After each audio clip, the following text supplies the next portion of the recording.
Masih dari penjaringan, Saudara, Wakil Presiden Gibran Rakabuming Raka mengunjungi warga terdampak kebakaran di tenda pengungsian di Penjaringan, Jakarta Utara.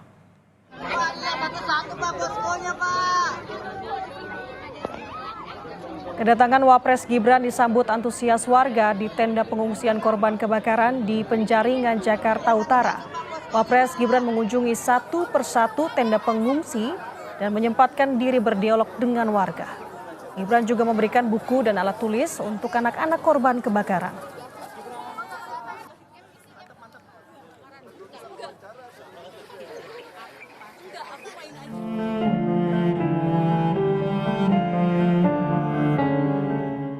Permukiman warga Kapuk Muara Penjaringan, Jakarta Utara kini tinggal puing dan abu. 3 hari pasca kebakaran di lokasi padat penduduk ini, ribuan warga masih bertahan di tenda pengungsian. Warga ingin menata kembali hidup mereka sambil menunggu langkah yang akan diambil pemerintah DKI Jakarta.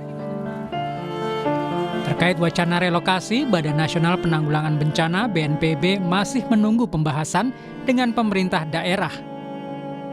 Apakah warga akan direlokasi atau akan memperbaiki rumah di lokasi terdampak kebakaran? Terkait dengan relokasi maupun recovery, ini memang sesuai dengan arahan dari Pak Kepala untuk mendapatkan arahan dari Pak Presiden, tentu kita akan koordinasi dengan pemerintah daerah setempat.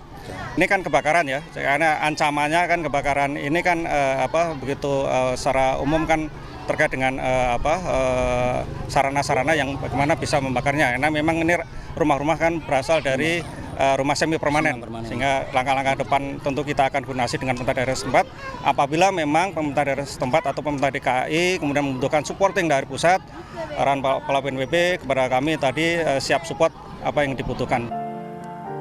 Terkait adanya wacana relokasi warga, Ketua RW setempat masih berharap pemerintah tidak memindahkan rumah mereka dan meminta bantuan dana agar warga bisa segera memperbaiki kembali rumah mereka. Ia menilai relokasi tak bisa dilakukan dengan cepat, perlu adanya pertimbangan dan kajian yang matang. Kalau mayoritas Pak kemarin yang saya tanyain itu warga mengendaki untuk tinggal di situ kembali. Tenda penampungan ini udah ditutup, pasti akan kembali ke tempatnya masing-masing. Tapi kendalanya itu gimana cara dia membangun, biarpun itu dan gimana cara dia bisa cepat kembali dan rumah itu mungkin setidak-tidaknya itu bisa tertutup dan bisa ditempati buat sementara. Kebakaran di kawasan padat penduduk ini terjadi pada Jumat siang lalu. Banyaknya material yang mudah terbakar dan jarak rumah yang dekat membuat api dengan mudah menyambar ke bangunan lainnya. Diduga api berasal dari korsleting listrik dari salah satu rumah warga.